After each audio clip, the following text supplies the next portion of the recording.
There were a lot of great stories around the racetrack in 2009, and as always, many of them happened right here at the NYRA racetracks. And we're going to give you a chance to vote for what you thought the best story was in racing this year. We've got some equine, we've got some human, and of course, being that in a lot of ways, all over it was truly the year of the women, we're going to start out with a woman who accomplished something really remarkable here in New York this year. As trainer Linda Rice won the Saratoga training title with 20 victories, beating Todd Fletcher by 1 victory, the first woman to win a major racing training title anywhere in the country. Really an incredible job. I like to think I did what I could to help Linda by picking against each and every one of her 20 winners, but it was an amazing accomplishment and certainly one of many highlights here at NYRA throughout the year. Another highlight this year, undoubtedly, was the sweep that Summer Bird put on, starting out by winning the Belmont Stakes in Belmont in June, coming back, winning the Travers at Saratoga in the slop,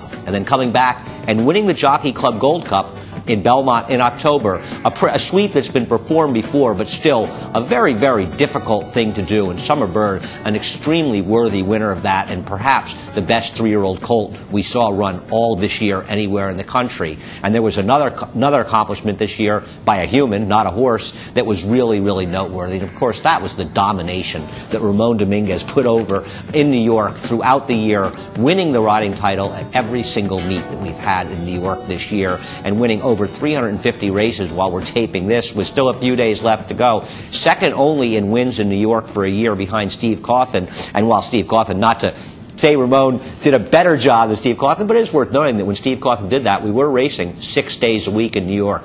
A tremendous year by Ramon, and just a great riding performance, every bit as good, if not better, than the number of wins he had. Now, no story on racing anywhere in the country, and certainly in New York especially, would be complete without discussing some race by Rachel Alexandra. And it was her victory. She had 2 in New York, but her victory by a head over Macho again in the Woodward that stands out, if not the highlight of this year, maybe the highlight of the last decade or more that I've seen in racing. An amazing performance by her on the lead, where the final margin of victory does not give credit to the amazing job she did out there. And you see Calvin Burrell celebrating, and that was really about as exciting a day as I can remember at the racetrack. And we'll finish it up with another horse who had a very, very good year. In fact, he finished second Colmay's year in the Breeders' Cup Classic behind another filly or mare, Zenyatta, who obviously in the Horse of the Year debate. But here's Gio Ponti, who had an incredible year and won 2 races on the turf in New York, 2 of his Grade 1s. He had 4 Grade 1s.